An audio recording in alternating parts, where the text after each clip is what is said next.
दर्शकवृन्द नमस्कार। News 24 television को प्रादेशिक ब्यूरो कार्यालय वीरगञ्ज तयार पारेको प्रदेश बहस कार्यक्रममा यहाँलाई स्वागत छ। म मुस्कान श्रेष्ठ। हामीले यस कार्यक्रम मार्फत प्रदेशको विकास र समृद्धिको मात्र नभई यस प्रदेशभित्र रहेका आर्थिक, सामाजिक, धार्मिक, सांस्कृतिक तथा राजनीतिक यी सबै खाले गतिविधिहरूलाई यस कार्यक्रम मार्फत उजागर गर्नेछौँ। चर्चित भन्दा पनि विविध कारणले चर्चामा आउन नसकेका त्यस्ता सम्भावनाहरूलाई खोज्दै यस कार्यक्रम मार्फत राज्यको आँखासम्म पुर्याउनु हाम्रो उद्देश्य हो। आउनुहोस् कार्यक्रमको सुरुवात गरौँ।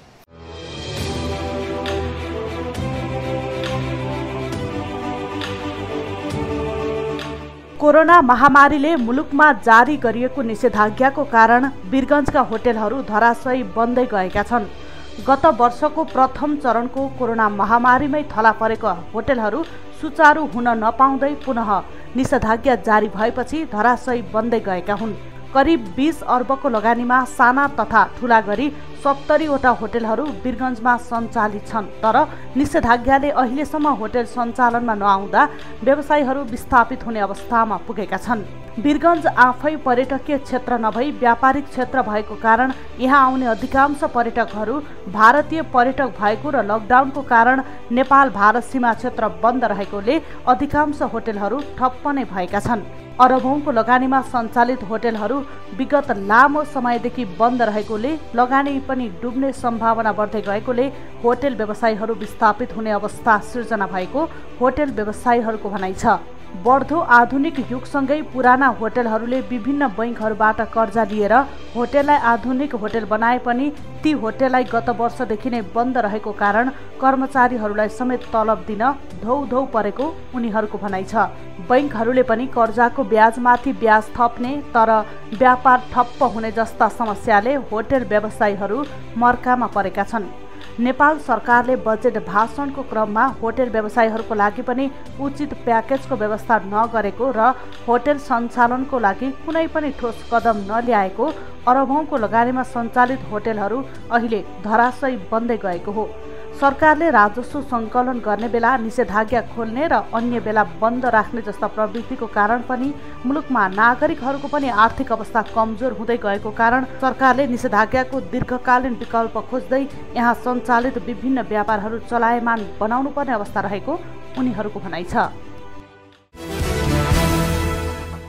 दर्शकवृन्द, आजको प्रदेश बहस कार्यक्रममा हामीसँग कुराकानी गर्नका लागि हुनुहुन्छ वीरगञ्जका एक होटल सञ्चालक रञ्जित श्रेष्ठ। यहाँलाई कार्यक्रममा स्वागत छ। नमस्ते।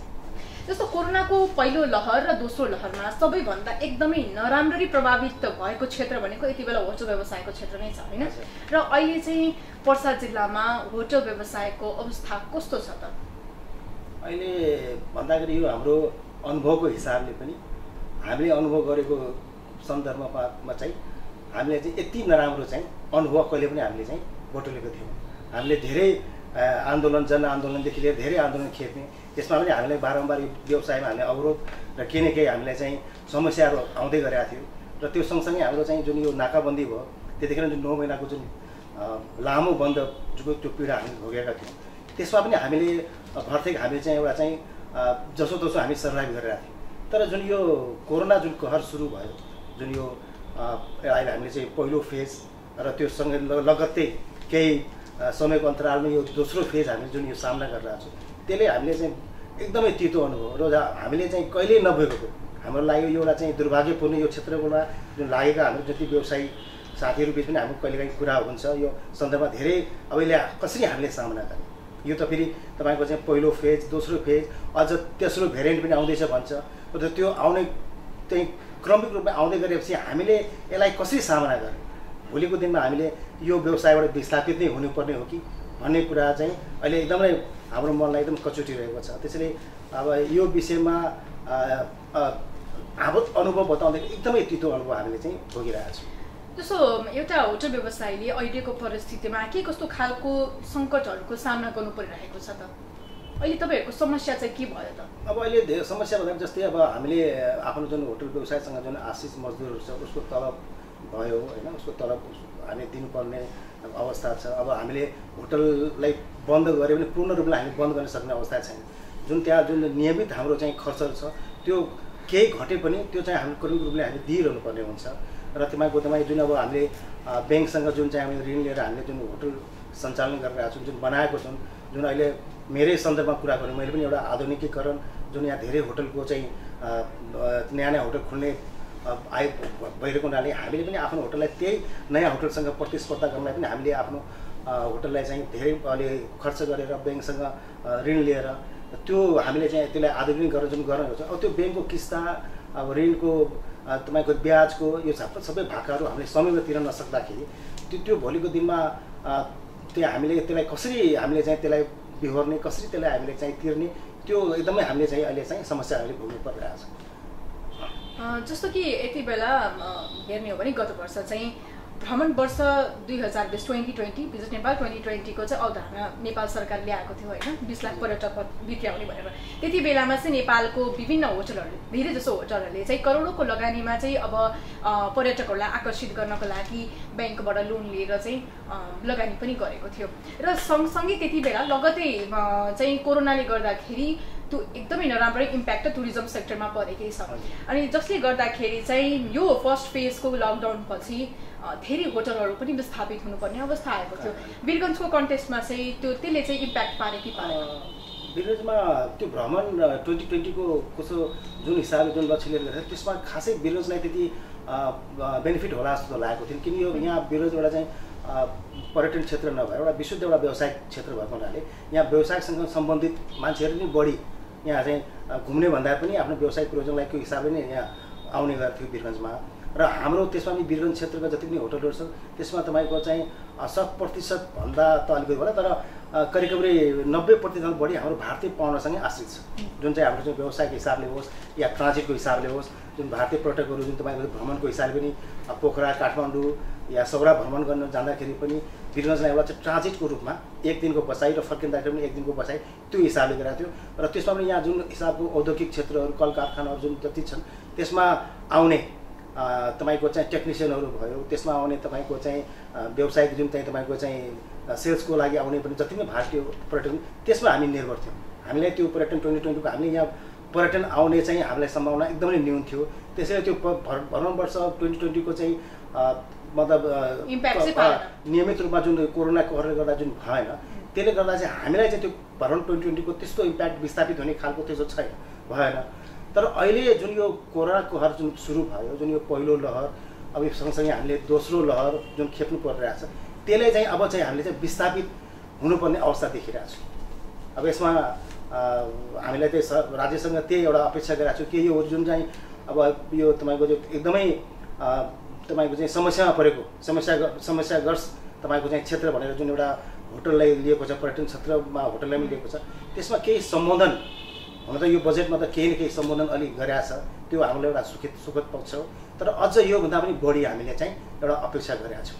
जस्तो यहाँ चाहिँ होटल तथा पर्यटन व्यवसायी सङ्घको चाहिँ एउटा सल्लाहकार पनि हुनुहुन्छ होइन, र पछि हामीले हेर्ने हो भनेपछि वीरगञ्जमा चाहिँ होटल व्यवसायीहरूले चाहिँ यो परिस्थितिलाई लिएर कस्तो खालको प्रतिक्रियाहरू दिएको पाउनुभयो? उहाँहरूले चाहिँ कस्तो खालको समस्याहरू भोगिरहनु भएको छ जस्तो लाग्छ तपाईँलाई? धेरै नै समस्याहरू हामीले अहिले भोगिरहेका छौँ। अब तपाईँको चाहिँ अघि मैले तपाईँले भनिहालेँ नि, अब तपाईँको चाहिँ हाम्रो मजदुरलाई दिने तलब ज्याला भयो, ब्याङ्कको ब्याजहरू भयो, अब हामीले जस्तै विद्युतको चाहिँ महसुल भयो, अब हामीले चाहिँ होटल चलाए पनि नचलाए पनि हामीले चाहिँ डिमान्ड शुल्क तिर्नुपर्ने अवस्था छ होइन। त्यसपछि हामीले त्यो नियमित हामीले चाहिँ मर्म समारोह भयो, अब हाम्रो यो तपाईँको चाहिँ नगरपालिकाको लागि करहरू, सम्पत्ति करहरू धेरै छन् त्यस्तो समस्याहरू।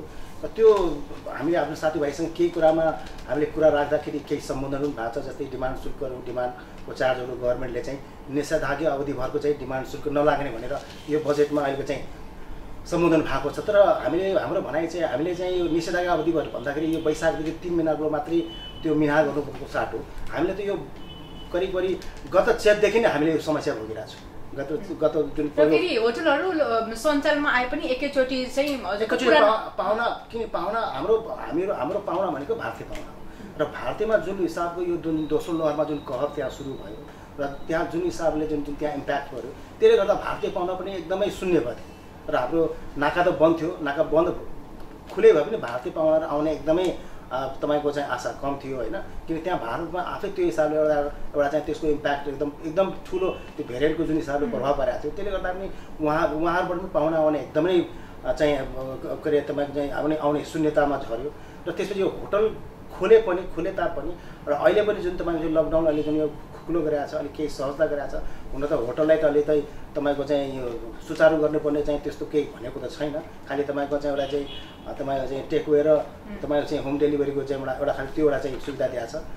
र त्यसैले चाहिँ अब यो होटल हामीले तत्काल भोलि नै खोले पनि तत्काल हामीले चाहिँ ग्राहक आउने सम्भावना एकदमै न्यून छ। अब जस्तो कि यहाँले पनि कुरो गरिहाल्नुभयो टेक अवे सेवाको, जस्तो अब पर्सा जिल्लामा चाहिँ कोरोना संक्रमणको सङ्ख्यामा चाहिँ एकदमै न्यून भनौँ न 0 लेभलमा आइसकेको छ र मृत्यु दर पनि अहिले 0 नै छ, जसले गर्दाखेरि अब जिल्ला प्रशासन कार्यालयले चाहिँ अब निषेधाज्ञालाई खुकुलो पार्नुपर्छ भनेर खुकुलो पनि पालिसकेको छ। र होटल तथा रेस्टुरेन्टको हकमा भने यहाँले भने जस्तै टेक अवे सेवा र होम डेलिभरी चाहिँ गर्न पाउने भनेर चाहिँ निर्णय पनि गरेको छ। यो निर्णयलाई चाहिँ तपाईँहरूले कसरी लिनुभएको छ? राहत त पुग्यो होला नि पक्कै पनि? होइन, त्यो टेकवे र तपाईँको होम डेलिभरी सुविधाले हामीलाई केही राहत पुग्दैन, किन तपाईँको चाहिँ टेकवे र होम डेलिभरी सेवाको वीरगन्जमा खासै त्यसको चाहिँ प्रभावकारिता त्यस्तो केही छैन, कि त्यो एउटा संस्कार नै छैन कि यहाँ टेकवेबाट होम डेलिभरीबाट चाहिँ ग्राहकले आफ्नो चाहिँ त्यो एकदमै कम छ, एकदम नगण्य रूपमा। जस्तै अरू सहरहरूको तुलनामा वीरगन्जमा त्यो संस्कार त्यो कल्चर डेभलप नै भएको छैन। त्यसैले त्यो सुविधाले हामीलाई नाम मात्रको चाहिँ एउटा चाहिँ त्यसले चाहिँ हामीलाई चाहिँ बेनिफिट दिन्छ जस्तो लाग्छ। त्यसैले मैले मेरो अरू पनि होटलको साथीहरूसँग नै मेरो सल्लाह भएको थियो कि कमसेकम होटललाई पनि एउटा चाहिँ तपाईँको चाहिँ हाम्रो सरकारको जुन एउटा चाहिँ स्वास्थ्य प्रोटोकल एउटा चाहिँ जुन गाइडलाइन छ त्यो गाइडलाइनलाई पालना गर्ने गरी, किनकि तुरन्तै हामी कहाँ त्यस्तो ग्राहक एकदम तपाईँको चाहिँ आएर अकुपेन्सी हाम्रो रेट एकदम हाई होला भनेर त्यो सम्भावना नभए कोरोनाको चाहिँ बढी कोरोना फैलिएको कारण पनि होटलहरूमा यो विवाह व्रतबन्धहरू अलिकति धेरै भएको कारणले गर्दाखेरि पनि कोरोना फैलिएको भनेर पनि पुष्टि भएको छ नि त।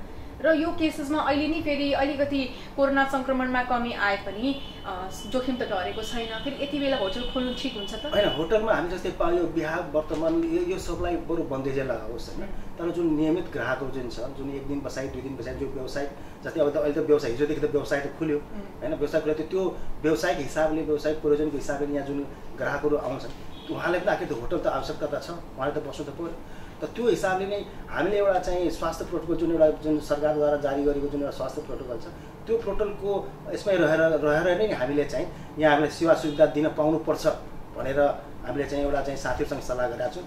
र हुनसक्छ हामी चाँडै नै बरु यहाँको जुन चाहिँ जिल्ला प्रशासन कार्यालयमा गएर त्यो एउटा हामी अनुरोध गर्छौँ कि एउटा जुन प्रोटोकल हामीले विवाह वर्तमान पार्टी जुन सञ्चालन अहिले तुरन्तै भिडभाड गर्ने जुन कुनै पनि चाहिँ गर्ने अवस्थाको कुनै पनि हामीले चाहिँ नगर्ने हिसाबले एउटा जुन यो व्यवसाय जुन हिसाबले खुलिसकेको छ, अब सरकारी कार्यालय सबै खुलिसकेको छ, भन्सारहरू तपाईँको चाहिँ अब सबै तपाईँको चाहिँ अब आयात निर्यातको सबै कुरा गर्दाखेरि यहाँ धेरै व्यावसायिक हिसाबले पनि जुन पाहुनाहरू आउनुहुन्छ, जुन ग्राहकहरू आउनुहुन्छ उहाँलाई सेवा दिने उद्देश्यले नै हामीले चाहिँ होटल सञ्चालन गर्न दिनु पाउनुपर्छ भन्ने चाहिँ हाम्रो एउटा अनुरोध छ। जस्तो अब यहाँहरूले चाहिँ अब जिल्ला प्रशासन कार्यालयमा गएर होइन ज्ञापन पत्र बुझाउने पनि कुराहरू सुनेको थियो, यो चाहिँ के भयो?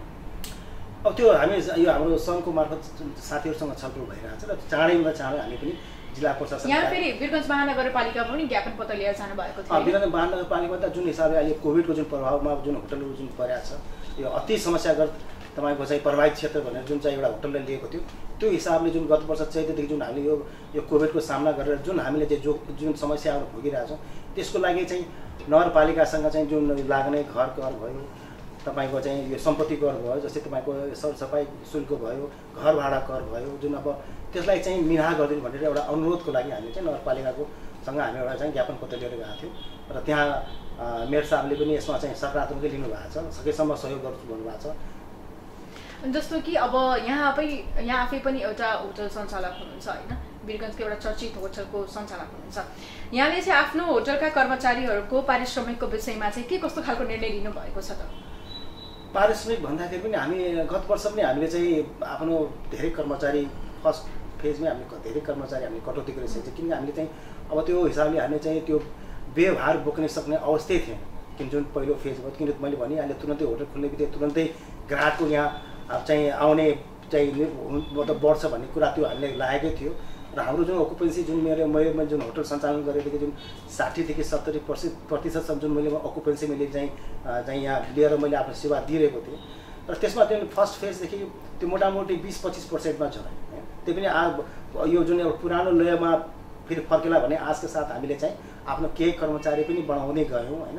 तर फर्स्ट फेजमा हामीले चाहिँ करिब 25-30 शून्य त हामीले कर्मचारी कहिले पनि गरेनौँ, भन्दा भए पनि हामीले चाहिँ 25 देखि 30% कर्मचारी राखेर हामी काम गरिरहेकै थियौँ।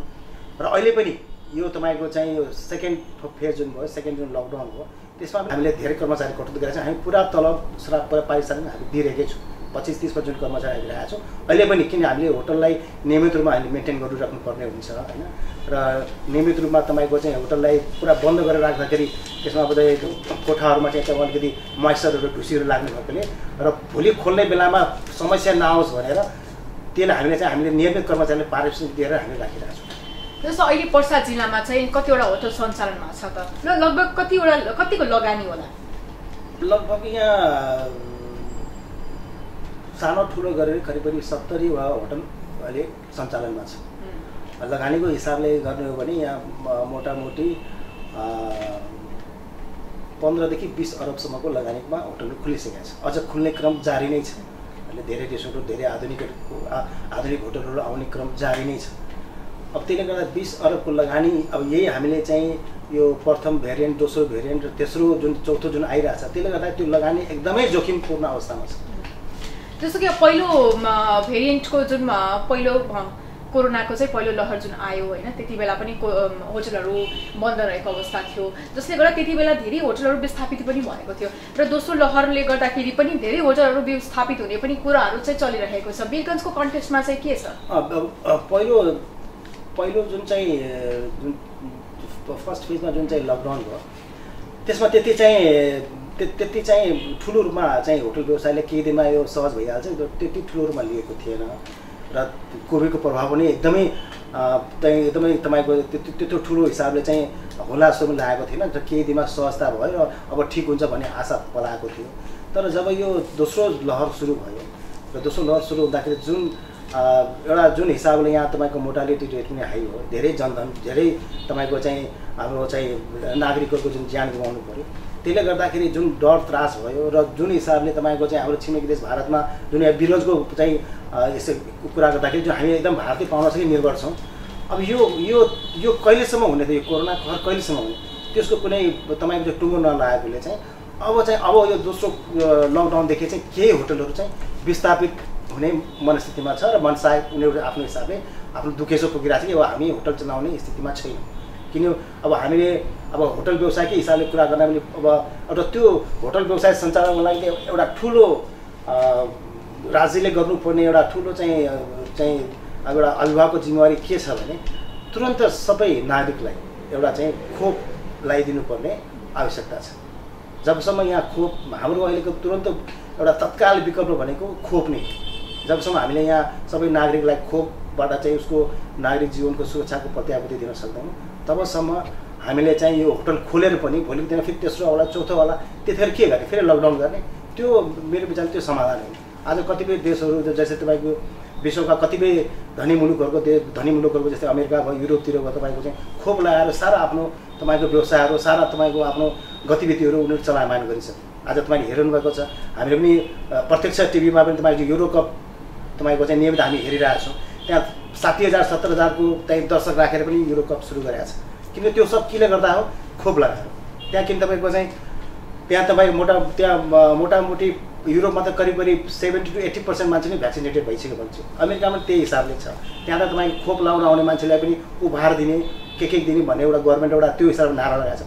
तर हाम्रो देशको एउटा चाहिँ दुर्भाग्य भन्नु पर्यो, हामीले खोप लगाइदेऊ भन्दाखेरि पनि आजसम्म जुन पहिलो जसोतसो खोप लगाएको थियो केही नागरिकहरूले, त दोस्रो खोप पनि केही लगाए, चाइनिज खोप जुन चाहिँ तपाईँको भ्याक्सिन, तर पहिलो खोप लगाएको पनि दोस्रो खोप लगाउन सकेको अवस्था छैन।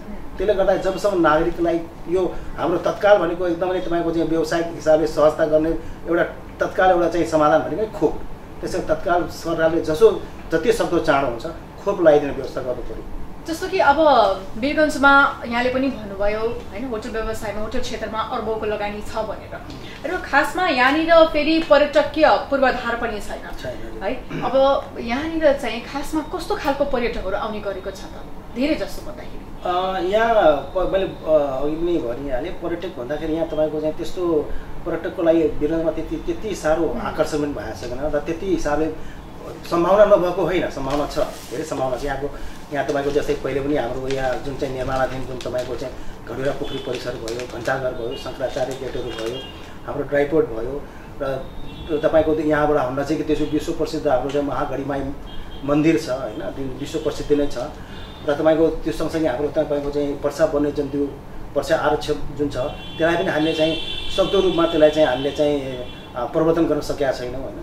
र त्यो सँगसँगै हामीले चाहिँ तपाईँको चाहिँ अब एकदम नजिकको तपाईँको चाहिँ आरक्षण तपाईँको सौरा छ जुन हामी 2 घन्टामा पुग्न सक्छौँ र त्यो सबसँग हामीले चाहिँ त्यसलाई समेट्न सक्यौँ भने वीरगञ्जमा सम्भावना नभएको होइन र वीरगञ्ज नगरमा पर्यटक त आफ्नो ठाउँमा छँदैछ। पर्यटकलाई आकर्षण दिनु सँगसँगै हाम्रो एउटा चाहिँ व्यवसायिकको सँग सम्बन्धित ग्राहक नै बढी आउने यहाँ चाहिँ। जस्तो कि अब अघि नै हामीले मधेस आन्दोलनको पनि कुरा गऱ्यौँ होइन, मधेस आन्दोलन पनि लामो समयसम्म होटल क्षेत्र होटल व्यवसायहरू बन्द रहेको अवस्था थियो र अहिले पनि कोरोनाले गर्दाखेरि बन्दै छ र त्यति बेलाको र अहिलेको परिस्थितिलाई तुलना गर्ने हो भनेपछि त्यति बेला धेरै प्रभावित पारेको थियो कि अहिले प्रभावित पारेको छ होटल क्षेत्रमा?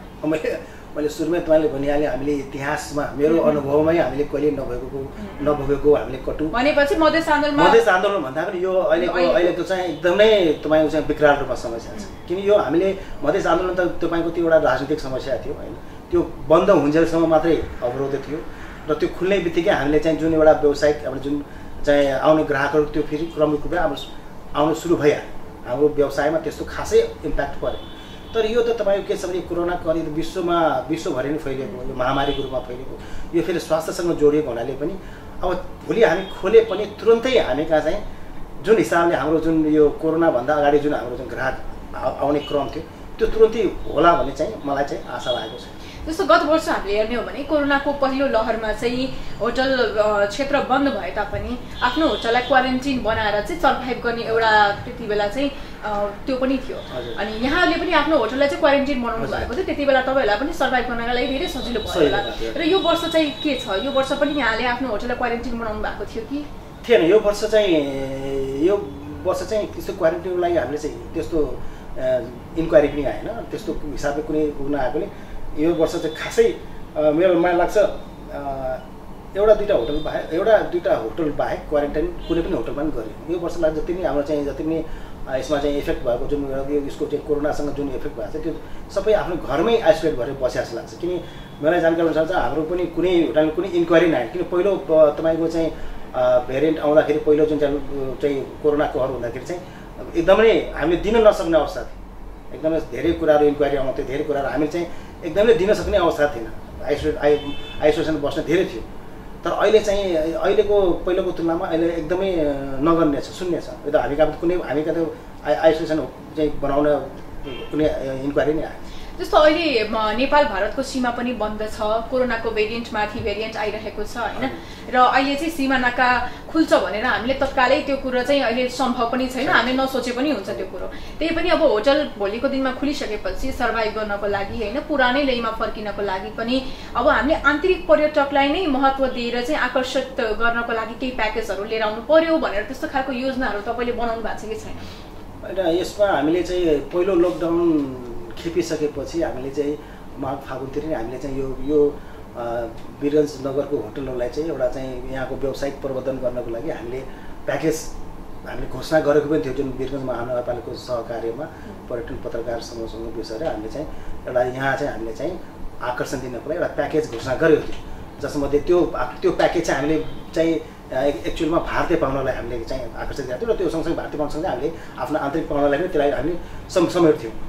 र त्यसमा हामीले चाहिँ के गरेको थियो भने हामीले तपाईँ त्यतिखेर भारतीय पाहुना चाहिँ तपाईँको चाहिँ गाडी मात्रै आवागमन निषेध गरिरहेको थियो, तर भारतीय पाहुना चाहिँ आफ्नो हिसाबले आफ्नो व्यावसायिक हिसाबले पनि आवाजावत चलिरहेको थियो।